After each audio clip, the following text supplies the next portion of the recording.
Hisham is a very exceptional person. He was born in Dheisheh camp. He was born blind in Dheisheh camp in a tent. Somehow got a PhD in international affairs and has taught international affairs here in the States. And then about a year ago decided it was time to go home. The psyche of the people has been extremely devastated. After 7 years of intifada activities, people feel that their activities didn't really pay off. They have been hindered, they have been aborted, and not much has been achieved. The purpose is to beat down the people so that if there are any improvements, the agreement can be said to have created a few improvements. Isn't that really what this is all about? Palestinian society, regrettably, at least it's the political side of the society has been utterly defeated. I have no doubt at the same time that the Israelis have won quite an impressive victory. They have been able to build their own society. At the same time, they have been able to almost liquidate Palestinian society institutionally, socially, psychologically, economically, and politically. That the regimes that are in power, and the Americans, who of course play the role as superpower, and the Israelis as a role as regional superpower, you're suggesting this is a reasonably stable arrangement and likely to continue then? In the Arab region, my view will be out of questions pertaining to culture, to civilization, to prosperity, to modernity for quite a long time. It's not the case that there are no talented people there. It's not the case that there are no skilled people. But it certainly is the case that such talents are suppressed, liquidated, marginalized, or basically forced to leave the region. What about the role of the Islamic national movements, which, if you would agree with me, are a counter-reaction to all of the things we've been talking about? Their influence will be on the rise as well, to varying degrees in the Arab world. They will continue to pose a threat to certain governments. But again, I think their role will be contained. They will be contained, and by the governments as well as by other interested parties. You're watching Mideast Realities. My name is Mark Brzezinski, and our guest is Hisham Ahmed, Professor of International Affairs, who got his PhD here in the United States, but who lives now in Dheisheh refugee camp, where he was born, outside of Bethlehem on the West Bank. What you've outlined, Hisham, if you were an Israeli strategist or an American strategist, what incentives are there to give the Palestinians any further rights? There's certainly no incentives from what you've said to allow an independent Palestinian state. Well, quite frankly, if I were an Israeli strategist, the first thing I would ask myself, and I'm sure they ask themselves this question maybe constantly, is why should it, I mean, what is it that should make us give the Palestinians anything? I mean, other than considerations of justice and human rights and decency, all those things that nice people talk about. But no, even that is not granted, and I don't think we should make any mistake about it. I mean, life in the occupied territories has not gotten any better. The occupation is still there, deeply entrenched. Sure, the soldiers are not seen on the streets of Gaza on a daily basis, but their presence and their influence is constantly felt. And certainly they control people's movement in and out of the strip. Whenever they want to close the gate of this jail, they do. Whenever they want to open it for whatever reason, they do nonetheless. They do that as well. So the occupation is still there in full-fledged. I mean, full-fledged. There are no changes on this front whatsoever. But you do foresee changes, don't you? There will be Palestinian police expanding to other cities. There will be a veneer of Palestinian control, short of independence. I mean, I use the analogies as a Westerner of Bantustans and reservations. Do these reservations, do these concepts have a resonance with you as well? Indeed they do. Every city, every town, every camp has been turned into a reservation, isolated from the rest. And that's exactly what autonomy, I mean, in the legal sense, really means. Whether this autonomy, of course, changes, transforms into a state is something I strongly doubt, and if it is to be transformed into a state, it will be quite a fragile, totally submissive state, a state that will be lagging behind as far as world civilization is concerned. It will be Well, we have a term for this in the West. I mean, Noam Chomsky is the person who uses this term the best. I mean, client regimes, that essentially we're living through the creation of the Palestinian client regime, just as 50, 60 years ago this happened in the Gulf, Saudi Arabia, Kuwait, the Hashemite regime of Jordan. I mean, you are joining, you, the Palestinians, are now joining the family of Arab nations. The way it looks really right now, it might be a little bit even more visible, or I should say, there is greater dependency by Palestinians, by Palestinian society on,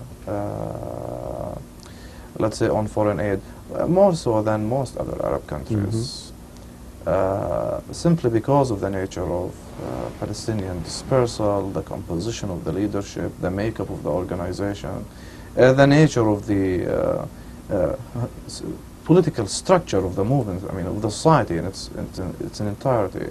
So my real fear is whenever someone who pours in foreign aid or who contributes some type of foreign aid to Palestinians wants to turn it off, they will do so. A function of that right away will be either starvation or submission, or a combination of the two, as is as is taking place right now. You've written that you think what's happened in the last couple years is worse than what happened in 1948. Can you elaborate on that? You know, of course I wasn't around in 48, but what I constantly keep hearing from people who lived the events of 48, I mean some of them at least, is that in 48, I mean, there was a lot of course, dispersal. Palestinians were dispersed to all kinds of geographic locations, I mean, within Palestine as well as outside Palestine. Of course, there was a lot of killing. I mean, many people perished. A lot of many towns were totally destroyed. And that was, of course, painful. I mean, it was a catastrophe, as it is known in Palestinian history and Palestinian discourse. But as the story goes, Palestinians were not prepared for the events of 48. In other words, it was not a far-fetched conclusion that they will be the losing party in 48. People knew that right then. Now, in 84 and in 94, Palestinian society has advanced so much in too many different ways, in spite of the occupation, harassments and oppression, in spite of the dispersal. But the sense of Palestinianism continued to be intact throughout these years since 48. Although Palestinians were dispersed to too many places in the world, they continued by and large to feel Palestinian, to belong to a cause, to belong to a people, and more importantly, to belong to a homeland, which gave them a sense of strength that enabled them to go on in spite of the oppression, in spite of the diaspora. But now, that sense of belongingness has been disrupted, if not cut. Now Palestinians living in parts other than Jericho, other than Gaza, and even in those parts, don't really have a sense of future that will keep them feel as being Palestinian. So there is spiritual dispersal now, which is by far more effective than the sheer geographic dispersal, which is in itself painful. But the spiritual dispersal has toppled, I mean, that feeling of belongingness. It's belongingness to the abstract it has become right now. Well, let's be brutally candid about this.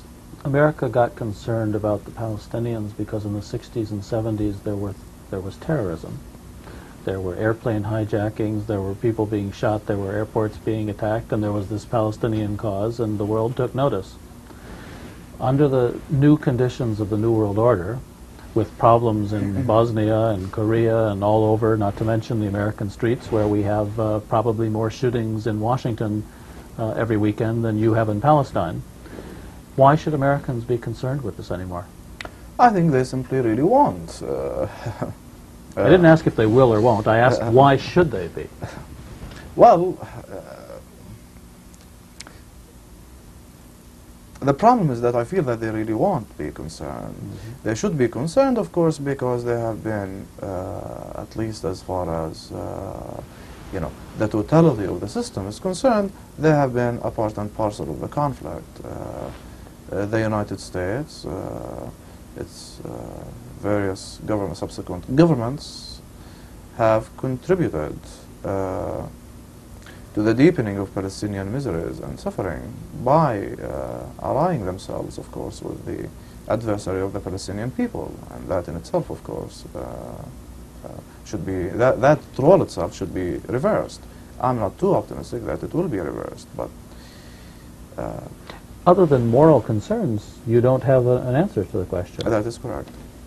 Which probably guarantees that you can't expect much in terms of assistance or change of policies from the government of the United States, which we all know, it's no secret, especially for those of us who live in Washington, when it comes to matters relating to Israel and the Middle East, is pretty much dominated by the views of the Israeli lobby. And that's why I really don't see the change coming. The United States wants stability in the region that would serve certain interests, stability that would help the service of interests. Aside from that, I don't see the I don't foresee the change coming. No. Now, you, of course, are a secular person, in many ways westernized, since you spent a good part of your life here in this country. But when I visit that part of the world, I find, among the young people especially, among the deprived young people especially, tremendous interest in Islamic culture, Islamic history, in asserting their national pride, in asserting a different future for themselves.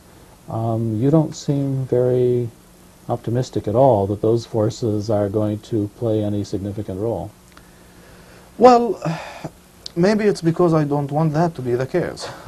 I guess the sense of secularism really drives my thoughts and drives my thinking and my desires. But the reason many people turned to Islam as, in a way, a reaction, quite a strong reaction, to their disappointment, I mean, in the secularist movement over the years in Palestinian society.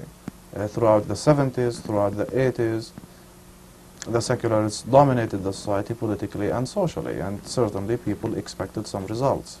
The fact that there were no concrete results that people could feel on the ground led many people to turn to Islam as a way of trying to fill the psychological vacuum, the social vacuum they have endured. And do I hear you saying that you think the turn toward Islamic culture, we call it in the West, Islamic fundamentalism, is not a very good alternative? You would prefer the domination of Western culture and secular ideas? Well, it doesn't necessarily have to be the case that secularism will have to be fully equated with Westernism. Although, of course, if one has to view it that way, well, that's fine. But what I'm saying is that after a while, I don't know how many years, my fear is that there will be some disappointment also in the role of Islamic movements. That Islamic movements themselves would not be able to bring about the desired change. At that stage, people are not going to turn back to secularism. They're not going to continue adopting and endorsing and embracing Islam. My fear is that they will turn to something else, which is where the danger really lies. Well, please tell us. If they give, if they give up hope in secularism, if they give up hope in religion, I think they will really adopt a carefree type of attitude, which will lead to the increase in real social problems, perhaps even to the spread of gangsterism in the society. I mean, if people are desperate, if they don't see that leaders are not able to deliver, if God is not able to deliver, therefore nothing works, and basically they will have to just go on a rampage to get what they want. And in other words, Look, it's the role of honest intellectuals, honest observers, people who aren't being paid by any government or any particular interest to say, you know, most of the people in Washington are in fact paid to come and say in front of the camera what their keepers want them to. But you're not offering, you really seem to see a very gloomy future for the societies in the Arab world. One of suppression, one of oppression. I don't want just to say that the future is going to be difficult, especially as far as Palestinian society is concerned, and I think we can apply that to the, you know, at least many parts of the Arab world as well. Sadly enough, I mean, there hardly seems to be a semblance of a future to speak of difficulties. The sense of peoplehood is in real danger. The social fabric is being cracked, is being almost destroyed. The value system has collapsed. The psyche, the spirit of the people has been demoralized. It will have to take, I mean, shattering earthquake, so to speak, to bring about a real fundamental transformation of the society. And I cannot think of the means, of the ways, of the circumstances that can be combined to achieve that. You don't see a return to terrorism, you don't see an Islamic bomb, you don't see a military challenge. Don't forget, we've just gone through a cycle of history. America just had 500,000 forces in the Gulf a few years ago. Lebanon was destroyed. Egypt is in turmoil. Algiers is in turmoil. My impression is a little different than yours. My impression is that all of this oppression and submission is causing a counter-reaction that's very powerful, and that it's very attractive to people who haven't been westernized, gotten PhDs from American universities, able to travel back and forth. People, as you well know, 99.9% have never been out of the countries where they live. I fully agree with you that there is a growing, at least subconscious, counter-reaction on the part of the people. But quite frankly, and I do strongly feel about that, it will take a long time, I don't know how long, for that subconscious counter-reaction to be transformed into a conscious, initiatory type of thinking or work. The people have been crushed. The society has been crushed. It will take time for it to revive. I'm not saying that it's a hopeless case, no, but beating the people on the head time and time and time and time again certainly led them to collapse for a while. Hopeless, it depends on your perspective. If you're an American or an Israeli, and your goal is to have policies in that part of the world that are amenable to your own, and economic interests that are cheap oil, lots of petrodollars, lots of Boeing airplanes and AT&T contracts in the Gulf, things aren't hopeless at all. Things are pretty good. The issue is if there's a challenge to that status quo, and if that challenge has any substance to it, which would be the only reason that the American empire should consider changing its policies in order to avoid a future that wouldn't be so nice. I think it will take time for this change to occur. It won't be in the it can't be in the near future. The region is not ready for it. The people are not ready for it. And even contrary to what I myself used to believe, I mean, the culture is not ready for it. It will take a long time. All right. Let's go back to Palestine for a moment. We're speaking with Hisham Ahmed, Professor of International Affairs, who lives in Dheisheh Camp on the West Bank near Bethlehem. And who's been living on the ground while all of this international diplomacy has been taking place. The PLO has arrived. The PLO is in charge. It's impossible to predict with any certainty exactly what's going to happen, but give us your sense of the dynamics. What's going to be happening in the next few years? What's likely to now take place? Well, I think the next year or two will pose an existential type of question. I mean, a major test for Palestinian society in general, especially for those who were involved in the current agreements. The question that is to be answered yet is how will people live under a Palestinian umbrella in Gaza and in Jericho? Will people's daily life change, and if so, in what form would that change really take? We're talking about an economy that is totally dependent. There is no infrastructure, there is no self-sufficiency. Given that, I cannot see how concrete improvements on the ground can take place unless Jericho and Gaza become highly industrialized in a couple of years. Well, what's all this money for? What are all these millions and millions of dollars designed to do then? Well, we keep hearing about that over there, but... Well, it's just begun to flow. I mean, there's no question the money is being given. There's no question the Israelis and the PLO want to see economic improvements. It's the only thing they can offer. They can't offer political and existential improvements. Well, quite frankly, I don't think that all that is being publicized will be coming. But assuming that it does, and it will, all right, it will be basically to to replace the political considerations of the people, the nationalist aspirations of the people, basically with economic. I mean, this is this was the formula. I mean, implemented in Europe after World War II. Of course, it's the form, in the form of containment. I mean, through economic means, Europe can be kept silent at least. I mean, no conflicts in Europe will take place.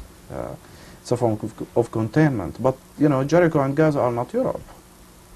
And I don't think that all of this economic aid that we keep hearing about will be flowing to that. So you're suggesting that just like they have hyped the political rhetoric to make it appear that some important agreement breakthrough for Palestinian rights has been achieved, they've also hyped the economic in order to give themselves a certain legitimacy, and you don't even think the economic is going to come forward very far. That's indeed a fair, I mean, that's my assessment. There will be some economic help coming from time to time, to keep the people, to keep the society in suspense, but nothing beyond that. So to go back to my use of the term Bantustan, essentially Palestinian pockets will be established, Israeli settlements will remain, Israel will remain. It's the Alon plan, repackaged in all kinds of forms, but it's nothing to be thought of in terms of Palestinian rights or Palestinian statehood. This is the meaning of defeat. Exactly. Mm-hmm. You represent, you come fresh, you're only a few days from there, and I've known you for some time, and I can feel in the way you even talk to me right now a sense of impending doom and impending, you have nothing positive to offer at this point for your own people. The one thing I have been stressing there, and I keep stressing, I'll constantly, I'll continue to stress, is that I think, and this is not easy for me to say, but I think Palestinians will have to give themselves a lapse of time and not think too much for a while about territoriality, about geography, about any of these very difficult questions, almost impossible questions to resolve at this stage. I think there will have to be a tremendous focus devoted by every Palestinian, individually as well as collectively, to truly building, if you will, the human being. The human resource is at this stage the most important asset that Palestinians should preserve and maintain. If you were religious, I'd say you're saying that in the future maybe a Messiah will come and lead us out of this. But I know you're not religious. That's really the case. But the reason I'm saying that is I can't see any answers to be provided as far as geography, as far as territoriality, as far as political arrangements at this stage to be provided in a manner that will be satisfying, to the Palestinian people. It's not easy to isolate these questions from the overall picture of things, but if more effort is devoted to truly build the society from within. I think that will be more beneficial for the upcoming phase. We've been speaking with Professor Hisham Ahmed. My name is Mark Brzezinski, and this program is Mideast Realities. And please tune in at this time every week for another show, Mideast Realities, what's really happening in the Middle East today.